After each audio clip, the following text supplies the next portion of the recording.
हम सब कुछ देर उन साहु जी की कही, गुरुदेव की कही हुई बातों को पढ़ते हैं और कुछ मिनट, कुछ समय उनके साथ बिताते हैं, उसे देखते हैं, उसे सुनते हैं और उसमें उस समय में क्या होता था, कैसे होता था, वो जीने का प्रयास करते हैं। गुरुर्ब्रह्मा गुरुर्विष्णु गुरुर्देवो महेश्वर गुरु साक्षात् परं ब्रह्म तस्मै श्री गुरुवे नमः।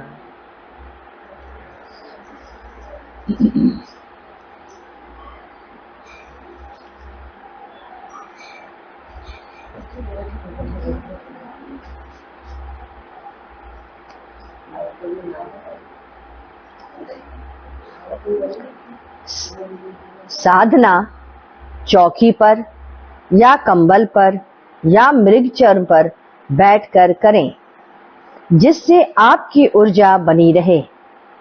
पहले इसीलिए खड़ाऊ पहनने का प्रचलन था। मृगचर्म सबसे ज्यादा नॉन कंडक्टर होता है। गुरुदेव ने कहा, जैसे पृथ्वी में मैग्नेटिक फोर्स होता है, वैसे ही तारों में भी फोर्स होता है। इसलिए अमुक तिथि अमुक नक्षत्र में पूजा और अनुष्ठान करने से उसका शरीर पर प्रभाव पड़ता है।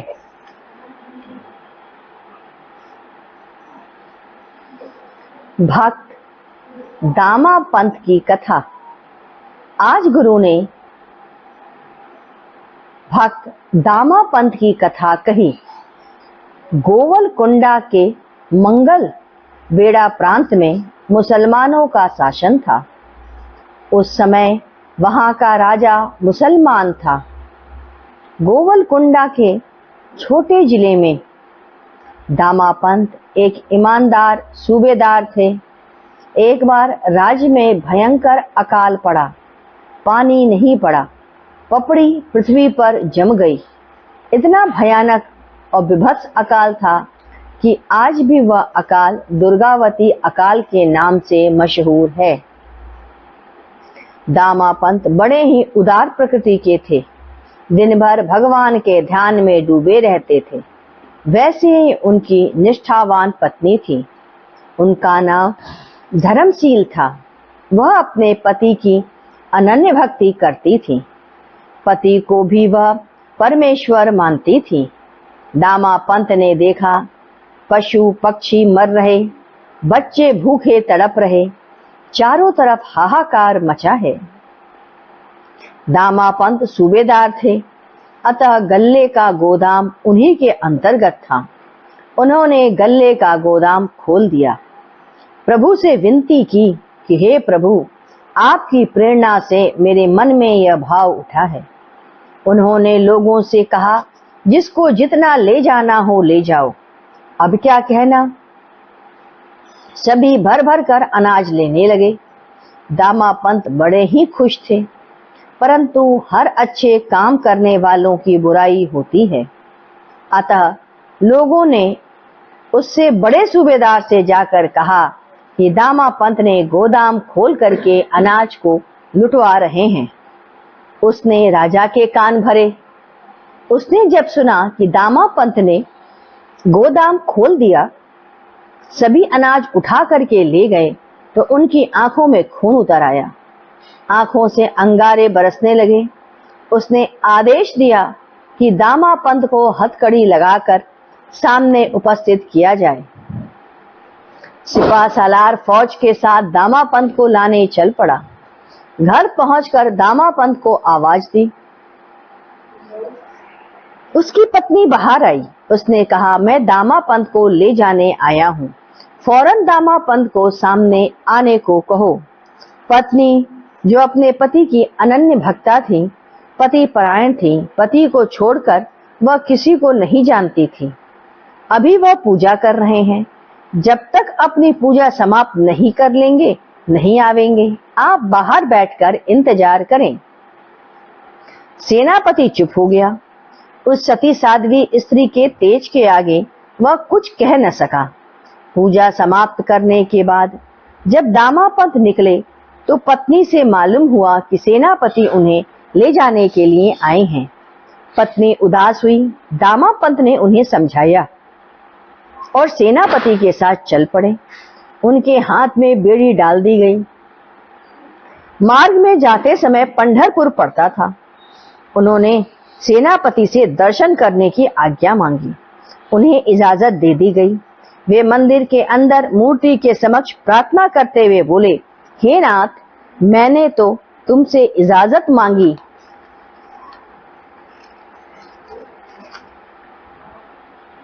तुम्हारा ही दिया हुआ अन्न था। तुम्हारी इच्छा थी कि मैं उसे बंटवा दूं। इधर राजा के पास एक काला कलूटा फटा हुआ चिथड़ा लपेटे एक लड़का पहुंचा। उसने कहा, राजन, दामापंत ने जो अन्न बंटवा दिया था, मैं उसका पैसा देने आया हूं। उसने उसका नाम पूछा। उन्होंने कहा, मेरो नाम बिट्ठू चमार है। राजा ने उस लड़के की ओर ध्यान से देखा। लड़के ने कहा, मैं उन्हीं का आदमी हूं, उन्होंने ही मुझे भेजा है। राजा एकदम उस लड़के की ओर देख रहा था। उसकी आंखें उस पर टिक नहीं रही थी।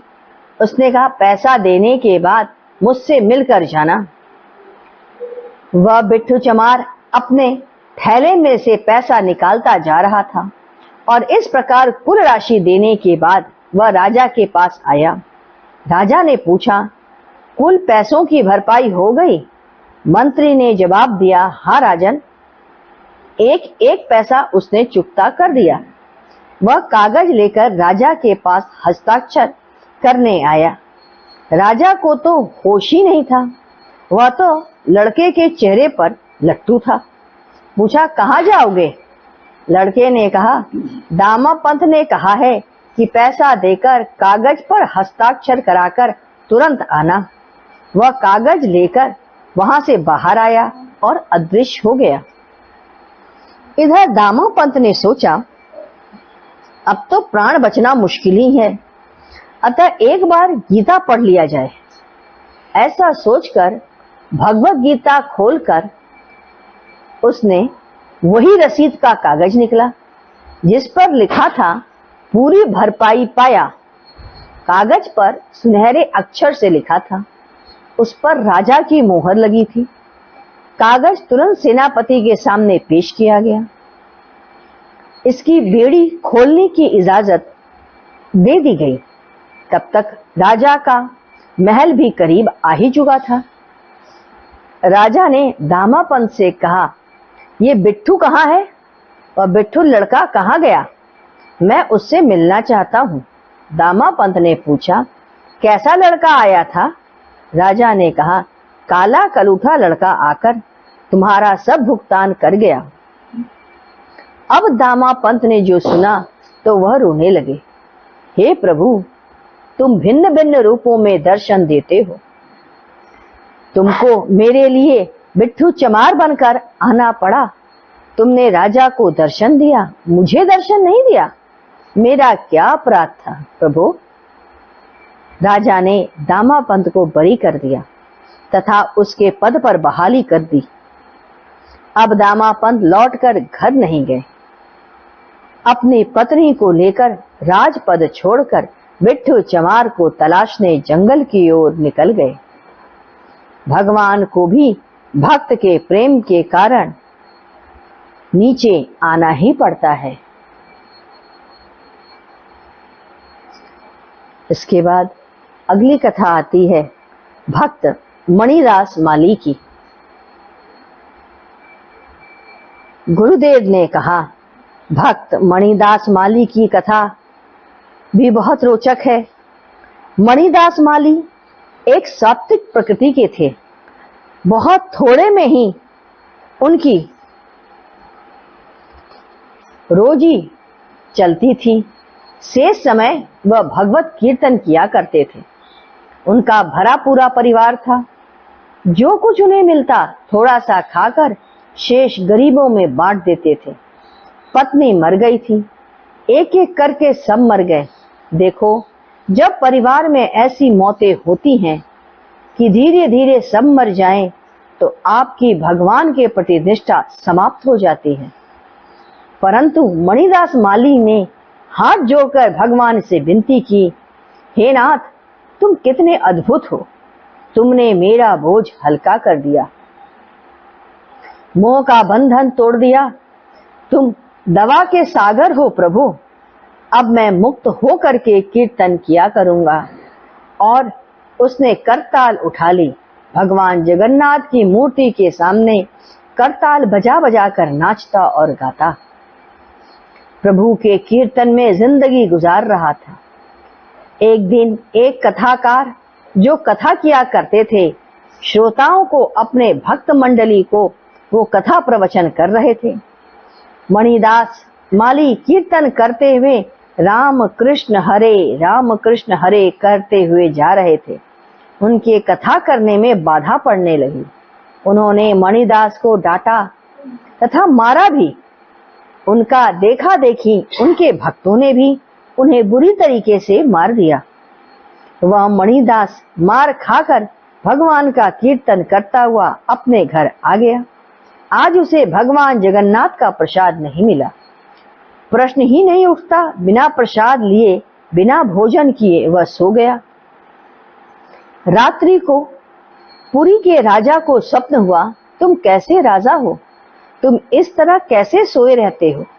आज मेरा एक भक्त बिना खाए सो गया।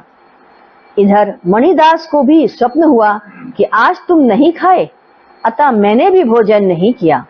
मणिदास की नींद खुल गई। नींद टूटते ही उसने देखा तरह तरह के भोजन से युक्त एक थाली उसके सामने रखी है।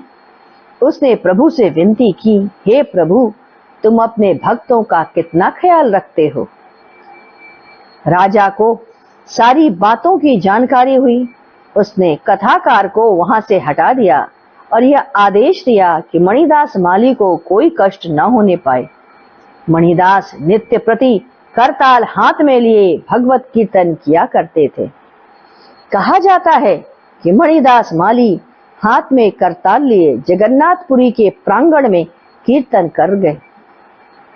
नृत्य भी करते जा रहे थे। वह उछल उछल कर नाचने लगे। भाव के इस रस में इतना डूब गए, एक बार तेजी से ऊपर उछले और फिर पुनः धरती पर नहीं आए। ऊपर से ऊपर ही विलीन हो गए। ऊपर की सत्ता उन्हें उठा करके ले गई और वह वायु में विलीन हो गए।